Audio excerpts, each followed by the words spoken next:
Hello viewers, Tollywood story explainer পরশুরামের এক জমজমাট পর্বের রিভিউ নিয়ে তোমাদের সামনে চলে এসেছে। তো আজকের পর্বের শুরুতে আমরা দেখতে পাচ্ছি যে কর্ণকে জিৎ মুখার্জি বলছে, কি হলো, কি বলল? বলছে আমাকে থ্রেট করছিল, জানোই তাই বলছিল। বলছে ছাড়ুন, বাদ দিন, কবির ছাড়া পেয়েছে, বাড়িতে গিয়ে অনুষ্ঠান আছে, চলুন যাওয়া যাক। কর্ণ বলছে হুম হুম চলুন। এই বলে কর্ণ সবাই মিলে বেরিয়ে পড়ে, আর কবির আর আরাধ্যাকেও ডেকে নেয় যে চলো। এবার সবাই বেরিয়ে যাওয়ার পর কবির আর আরাধ্যা দুজন দুজনকে বেশ অনেকক্ষণ ধরে দেখছে, হাতে হাত রাখছে, দুজন দুজনকে আই লাভ ইউ বলছে। আরাধ্যার তো চোখের জল মুছিয়ে দিচ্ছে কবির। এইসব চলছে। চলার পর আরাধ্যা হঠাৎ করে তার দিদির কাছে যায়, পাশেই দাঁড়িয়ে আছে তার দিদি ছেলে মেয়েদের নিয়ে। বলছে পারলি না তো সর্দি ভাই, কবির তো বাইরে বেরিয়েই এলো বল। লাট্টু তখন বলছে পরশুরাম ছাড়বে না।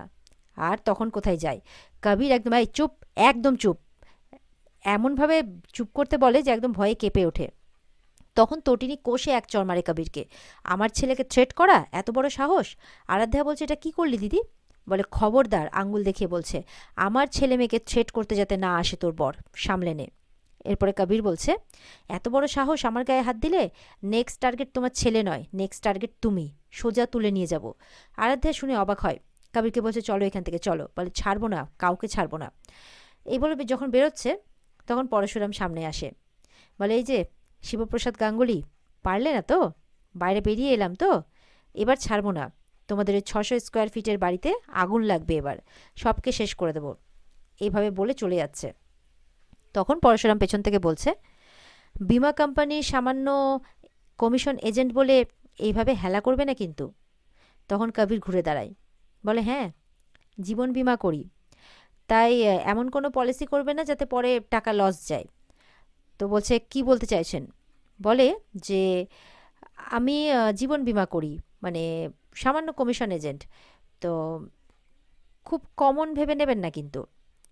আমার বাড়ির দুয়ারে পারলে এসো, তাহলে বুঝিয়ে দেব যে সাধারণ মানুষের পাওয়ার কতটা হয়। কবির তো এবার প্রচণ্ড রেগে গেছে, পারে তো পরশুরামকে ওখানে ধরে মারে। তখন আরাধ্যা বলছে চলো এখান থেকে চলো। কবির বলছে আমি দেখে নেবো, I'll see you, I'll see you, এইভাবে বলতে বলতে চলে যায়। তখন পরশুরামের সামনে তার বউ আসে, তটিনী। বলে এটা কি হলো? বলে কি? বলে কোর্ট রুমে তুমি একা আমাকে পাঠিয়ে দিলে বাচ্চাদের সাথে, আর তুমি ভেতরে গেলে না? এত কিসের ভয় তোমার? কোর্টকে ভয়, পুলিশকে ভয়, গুন্ডাকে ভয়, আর এখানে দাঁড়িয়ে তুমি কবিরকে বড় বড় ডায়লগ দিচ্ছিলে।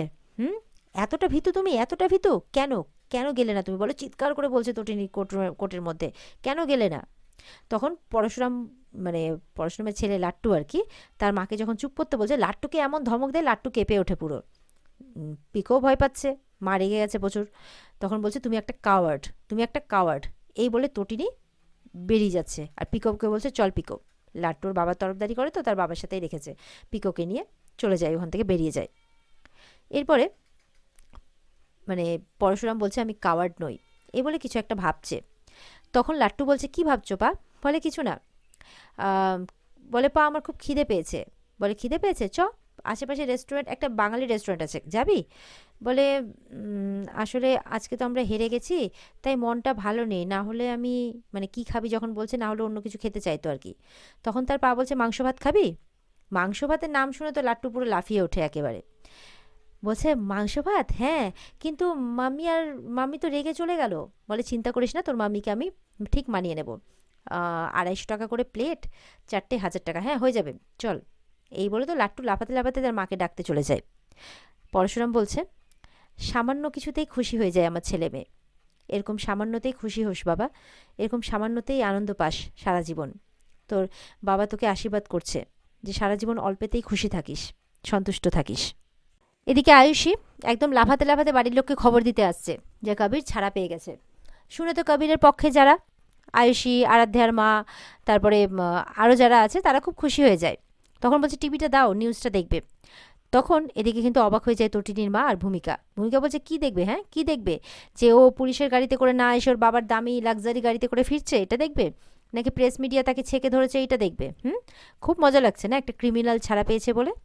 তখন আয়ুষী বলছে সবসময় তুমি এত পিঞ্চ করে কথা বলো কেন? বলে 100 বার বলবো, একটা ক্রিমিনালের কথা বলবো না তো? মানে একটা ক্রিমিনালের কে তোমরা এতটা সাপোর্ট করছো যে তার জন্য গর্বে তোমাদের বুক ফুলে যাচ্ছে? ভূমিকা বলছে টাকা থাকলে কি লজ্জা কমে যায় নাকি?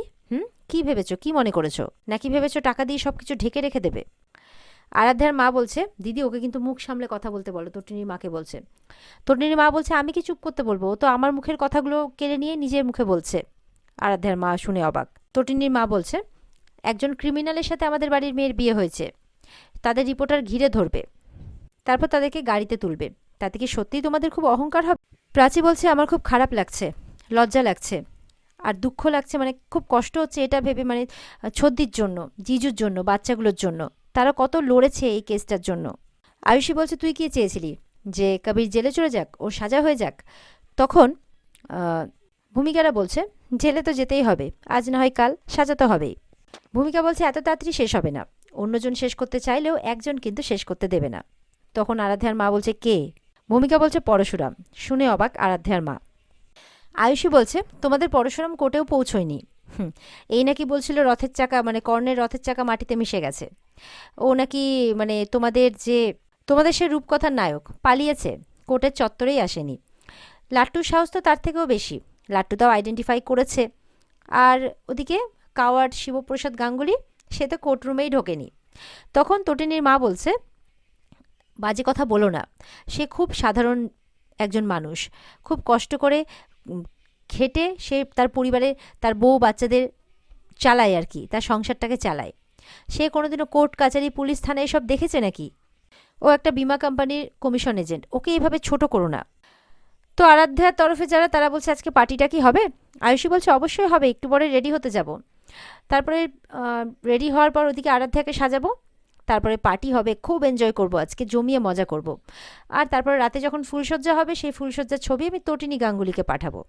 দিল তো মুখে ঝামা ঘষে, এর নাম কর্ণ চ্যাটার্জি। মানে এরা একটুতেই অনেকটাই উঠছে, ভাবছে বেল পেয়েছে, মানে ও মনে হয় একেবারে ছাড়াই পেয়ে গেছে। তটিনী বলছে, আমি এর শেষ দেখে ছাড়বো, আমার মেয়ের, তটিনীর চোখের জলের মূল্য আছে, ঠিক শিক্ষা পাবে সবাই। এদিকে আয়ুষী বলছে, আরাধ্যার মাদের ছাড়ো তো, চলো তো সব মজা করি, রেডি হতে যাবে সবাই। কে তটিনী গাঙ্গুলি, কে শিবপ্রসাদ, কে লাট্টুপিকো, ও এইসবকে ধার ধরে কোনো লাভ নেই, এরকম বলছে। ভূমিকা বলছে, অপরাধ করেও কোনো বিবেক দংশন নেই, কোথায় যাচ্ছে মানুষ, কোথায় যাচ্ছে মনুষ্যত্ব, তাই বলছে। ওদিকে তটিনী বাড়িতে সবজি কাটছে আর কর্ণ চ্যাটার্জির বলা কথাগুলোই ভাবছে। তখন পরশুরাম আসে, এসে বলছে, রাগ করেছ? তখন বলছে, কর্ণ চ্যাটার্জি আমাদের কোর্টের মধ্যে অপমান করে গেল, আমাদের জায়গাটা আমাদেরকে বুঝিয়ে দিল। আমরা না কতগুলো হেরে যাওয়া মানুষ, ওদের অনেক ক্ষমতা, অনেক ক্ষমতা ওদের। পরশুরাম বলছে তটিনীর হাত ধরে, এসব বলতে নেই, লড়াই তো সবে শুরু হলো, শুরুতেই হেরে বসে আছো। আমার বিশ্বাস যে আমরা জিতব। আর কিছুদিন পর কোর্টে তো আবার ডেট আছে, বলে ওরা সব কিছু পাল্টে দেবে, সব পাল্টে দেবে ওরা, আমরা কিচ্ছু করতে পারবো না। পরশুরামও তো এলো না কোর্টে, কিচ্ছু এলো না, কিচ্ছু করতে পারলো না পরশুরাম। বলছে ওরা ঠিক জিতে বেরিয়ে যাবে। বলছে, আচ্ছা আমার ছেলেকে যারা কিডন্যাপ করেছিল তারা শাস্তি পাবে না? পরশুরাম বলছে, পাবে, আমি বলছি শাস্তি পাবে। তো পরশুরামের বোঝানোতে তার বউ একটু শান্তি পায়। আর এদিকে কবির ফোন করেছে পরশুরামকে, বলে, এই জামাই, কবির চ্যাটার্জি বলছি। বলছে, তোমার বউ তো কিছু করতে পারলো না, খুব তো বলেছিল আমাকে শাস্তি দেবে।